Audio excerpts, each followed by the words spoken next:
penyakit gonore ini memang merupakan infeksi menular seksual yang disebabkan bakteri Neisseria gonorrhoeae.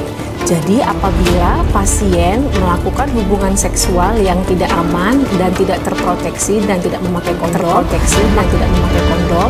maka pasien akan berisiko tinggi tertular penyakit ini. Benar sekali. Jadi kalau pada pasien pria, gejala yang paling utama dari penyakit gonore ini adalah kencing bernanah, yang kadang memang disertai juga dengan darah, nyeri kencing, dan sakit pada area kemaluan. Kalau pada pasien wanita, gejalanya berupa keputihan. Semua orang yang melakukan hubungan seksual secara aktif memiliki risiko terkena penyakit ini, terutama pada pasien-pasien yang melakukan seks. Halo, perkenalkan, nama saya Tatiana Sucirawan dengan NIM 242516029. Di sini saya akan menjelaskan terkait bakteri Neisseria gonorrhoeae. Yuk kita simak penjelasannya. Neisseria gonorrhoeae adalah golongan bakteri Diplococcus, bersifat tahan asam, bentuknya menyerupai biji kopi, dan bakteri ini bersifat gram negatif, mempunyai pili di permukaannya, tidak bergerak secara aktif, nampak di luar dan di dalam leukosit, tidak tahan lama di udara luar, mudah mati pada kondisi kering, dan bakteri ini terdiri atas 4 tipe. Tipe 1 dan 2 memiliki pili yang virulen, sedangkan tipe 3 dan 4 tidak berpili dan bersifat non-virulen. Berikut merupakan klasifikasi bakteri Neisseria gonorrhoeae. Terdapat kingdom, phylum, kelas, ordo, family, genus, dan spesies. Berikut merupakan patogenesis bakteri Neisseria gonorrhoeae. Yang pertama, adesi dan kolonisasi. Pertama, bakteri menempel ke sel epitel menggunakan pili tipe 4 dan protein adesi seperti OPA. Ini membantu Neisseria gonorrhoeae bertahan dan mulai berkembang biak. Yang kedua ialah invasi dan efisien sistem imun. Nah, bakteri tersebut menginvasi sel inang dan menghindari sistem imun.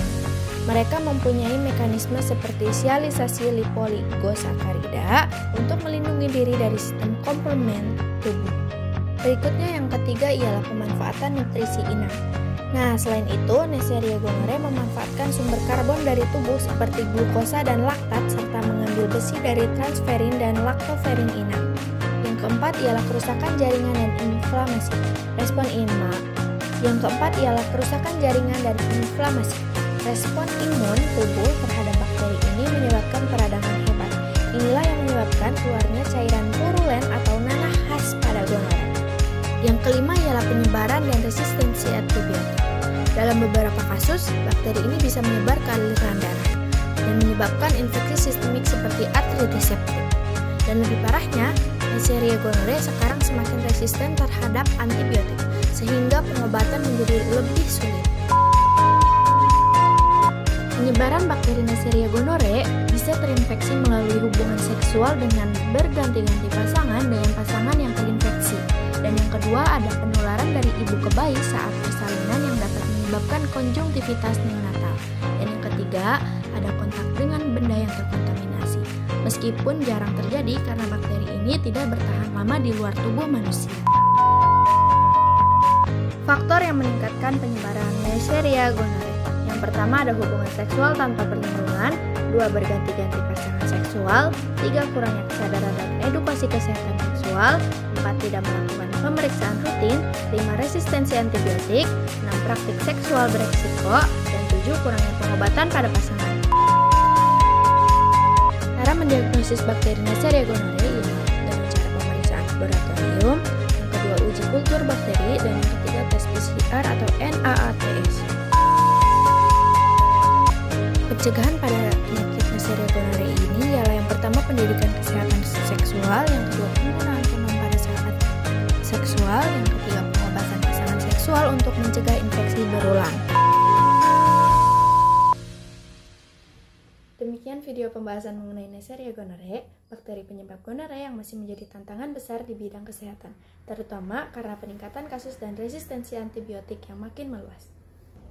Sebagai generasi muda, penting bagi kita untuk lebih peduli terhadap kesehatan reproduksi dan memahami resiko dari infeksi menular seksual.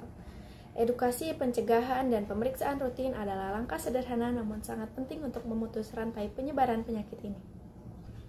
Terima kasih sudah menonton video ini. Semoga bisa memberi manfaat dan meningkatkan kesadaran kita semua akan pentingnya menjaga kesehatan diri dan lingkungan sekitar. Jalan-jalan ke Kota Malaka, pulangnya mampir beli pepaya. Terima kasih sudah menyimak video saya, semoga ilmunya bermanfaat ya.